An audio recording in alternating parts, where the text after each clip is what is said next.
crucial energy lifeline for Russia has just been cut.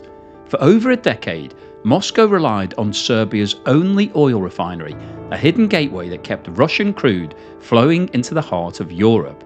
But that route is now closed.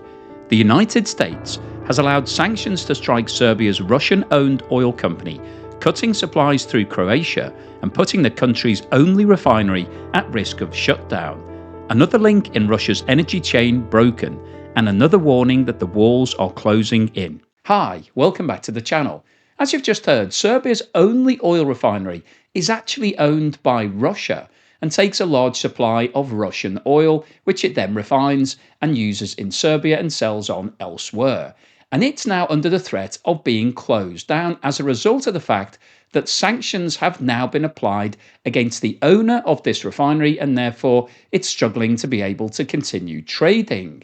Now, this story isn't getting a lot of coverage in the mainstream media, but it's another example of how Russia's influence on the whole of Europe is starting to fade as a result of the continued increase in the sanctions. So let's get into the details and have a look at exactly what's going on with this refinery and what the impact is on both Serbia and Russia. So just before we start, I thought it was worth having a quick look at the map of Europe, just in case anybody's not sure where Serbia is, because I think it's one of those countries that everybody's heard of, but if you had to take a pin and actually say where is it, I'm not sure everybody would be able to do it. So you can see here I've got a color coordinated map. We've got Russia. You can see the size of Russia. It's absolutely huge. It's the biggest country in the world in terms of land mass, and certainly the biggest in Europe.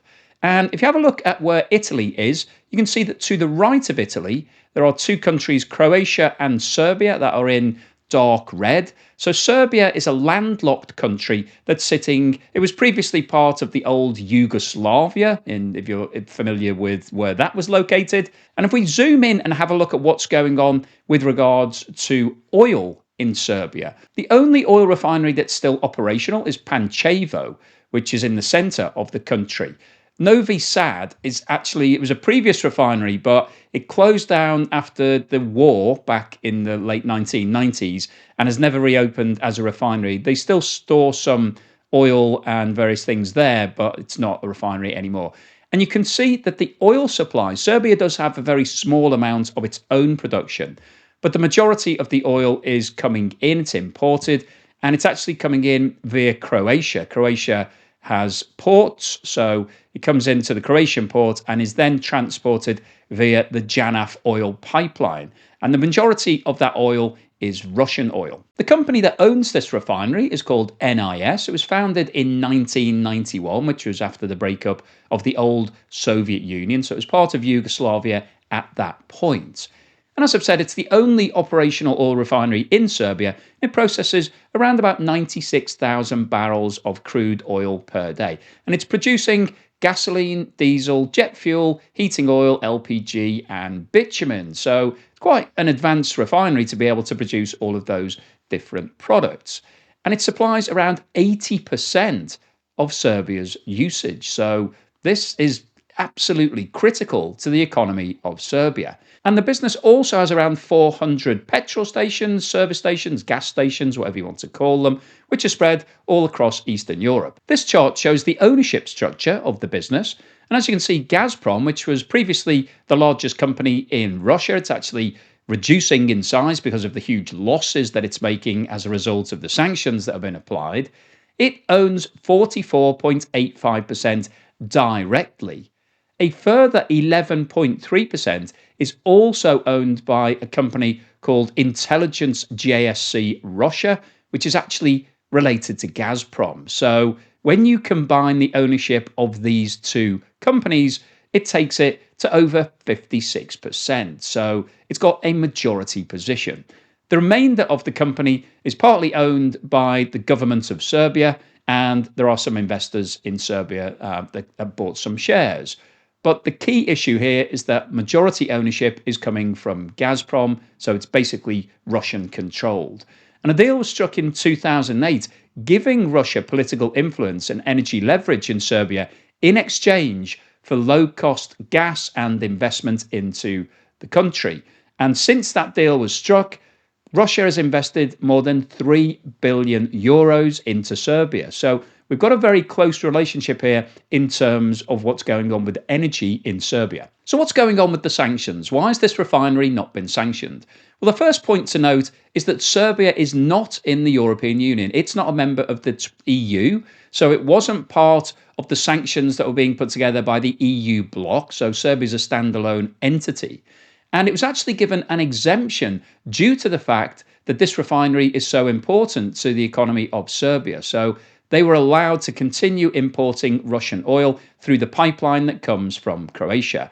However, the USA has now said that that exemption will be cancelled as of the 15th of October. So officially from that date forward, this refinery can no longer take any Russian oil, and Croatia, which is part of the European Union, won't allow the oil to go to this refinery that's coming in from Russia. So this basically is closing down the supply that this refinery has been getting for the past 3.5 years since the war in Ukraine started. So with the oil supplies being cut off from the main pipeline, what are the alternatives that this refinery has? Well, it could try to use alternative routes, either rail or barge, via Hungary or the Danube, but that's going to be very expensive compared to the cost of transporting that oil through the pipeline. And also, from a logistical point of view, obviously, you would need a lot of rail carriages and a lot of barges to be able to actually transport the same amount of fuel that's coming via the pipeline. A pipeline, the whole point of it is that it provides very low cost and efficient way of moving huge quantities of crude oil. Now, there is actually a new Hungarian-Serbia pipeline that's in planning, but that's not expected to be completed until 2028. So that's a long way in the future, and this refinery needs to find crude oil supplies rapidly if it's going to avoid being closed down. And the problem with the refinery is the longer you leave it, if it's not operating, the worse it will be in terms of the cost and the maintenance that you'll need to put into it to get it operational again at some point in the future. And as a result of these issues, Serbian officials have warned the population that it's likely that there could be fuel shortages, and the price of fuel in Serbia is going to rise rapidly. And that's not going to be good news for the Serbian economy, because it's going to have an impact on inflation, it's going to impact on people's cost of living and how much disposable income they've got. So this is coming at a bad time when the global economy is already sort of looking a little bit shaky for 2025. So what's the likely impact on Russia of the closure of this pipeline that's going to stop the supply of crude oil to the Serbian refinery? Well, in the first place, they're going to lose some revenue because this refinery is definitely going to see a huge reduction in its capacity because it won't be able to actually get hold of any crude to process. So it's going to lose the dividend income that was being paid to Russia as a result of the ownership. But in addition to that, there's also the issue of strategic leverage, because Russia has formed this very close relationship with Serbia because it's been giving it cheap fuel and running this refinery on its behalf. And in exchange for that, Serbia is supportive of what Russia is doing. Now, if Russia can't continue providing low-cost fuel and this refinery actually has to close down because it can't get sufficient supplies of crude, then that relationship could break down. And that, I think, politically is going to be a big issue for Russia because they want to have as much influence over as many countries as possible to garner their support. So what we're seeing here isn't just the loss of revenue, which is going to be damaging for Russia. It's the loss of the relationship and potentially shows them to be not supportive of their partners, because there's no way that Russia can actually get the same quantity of oil to this refinery without the use of that pipeline that comes from Croatia. So what's the summary and conclusion today? Well, I wanted to post this video because we've been talking a lot about the impact of the sanctions. And over the past few weeks, we've started to see some real-life tangible examples of problems being caused to Russia as a result of the ratcheting up of the sanctions. And in today's video, we've talked about one refinery in Serbia. Now, Serbia isn't a huge country, and this is only one refinery that's producing around about 100,000 barrels of oil per day. So in the grand scheme of the amount of oil that Russia is exporting, it's relatively small beer. But I think what we talked about in today's video is really quite important because it's yet another example of the sanctions having a real life impact on what's going on with Russia's exports of oil. So up until this point, the Serbian refinery was given an exemption. It was given a waiver because Serbia is so dependent on those oil supplies that everybody said, well, that's fine. You can keep using Russian oil because you don't really have many other options. But that was obviously 3.5 years ago that the war started. So Serbia has had a long time to try to sort things out. Now, clearly, they haven't sought any other way of getting oil other than buying from Russia, because this refinery is owned by Russia. So it wouldn't make any sense for a Russian-owned refinery to start buying oil from the West. It just isn't going to do that. So what we've seen in today's video is that the USA has now decided that enough is enough, that the waiver has now been cancelled, and this refinery can no longer be supplied with Russian oil through the pipeline that comes from Croatia, which is part of the European Union, and is therefore applying sanctions against Russia. So the source of the Russian oil has been cut off. And that's going to be a major problem for this refinery, because it's going to be virtually impossible for it to get the same quantity of oil from other alternative sources. There just simply isn't a way of doing it overnight. You can't magic up a pipeline within 3 or 4 months. So this refinery is now going to see a shortage of crude oil, or the Russian owners have the alternative of starting to buy oil from the West, which I think would be a little bit ironic that Russia has so much oil that it's exporting it all around the world. And if it has to start buying crude from the West, then that would obviously mean that it's paying for oil that it could provide itself. Now, I'm being a little bit facetious here, because I don't think the West would actually provide the fuel for that, because it's the Russian owners that would want to buy it. So we may need to see an ownership change for this refinery. The refinery itself may have to close down, become mothballed, and then maybe it gets nationalized by the Serbian government,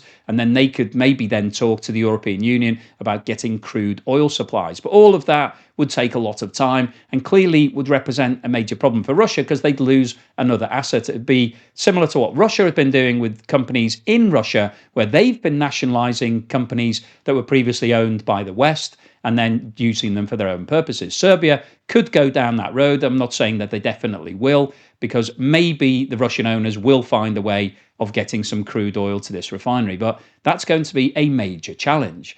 But I think the overall takeaway of today's video is that we're continuing to see an increase in the sanctions actually being policed and put into effect. So it's one thing saying that nobody can buy Russian oil, but actually working out the logistics of how you do it and what the implications of that are a lot more detailed. And I think what we've seen in today's video is that the implications for Serbia of cutting off this pipeline are going to be quite severe, because this refinery has been providing 80% of Serbia's fuel. So if you lose that, where are you going to buy that fuel from? You're going to have to import it from other countries. That's going to be hugely expensive, because it's obviously much better to produce your own diesel and gasoline and all of those things rather than buying it in. It's a very expensive way of providing it for your economy. So that's a major problem from Serbia's point of view.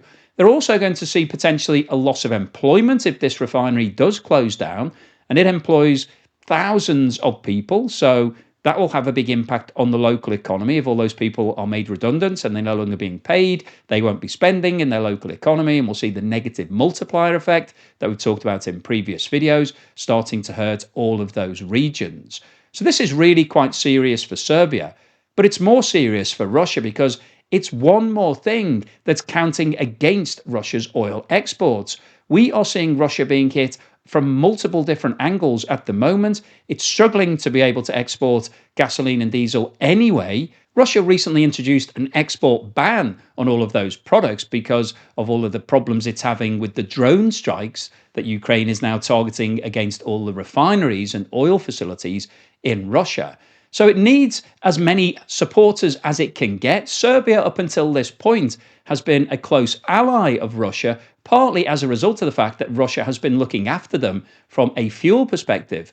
But cutting off the supplies to this refinery means that that relationship is going to change materially, and we could see Serbia turning away from Russia and more towards Europe as a result of this, because it's going to need somebody to help it. And so we're seeing the sanctions starting to work. It's taken 3.5 years to get there, but we're now starting to see, almost on a daily basis, news reports coming out about another impact on Russia through the sanctions. So I wanted to post this video really to bring you up to speed as to what was happening, to talk about this Serbian refinery and the problems that Russia is continuing to encounter as a result of the sanctions.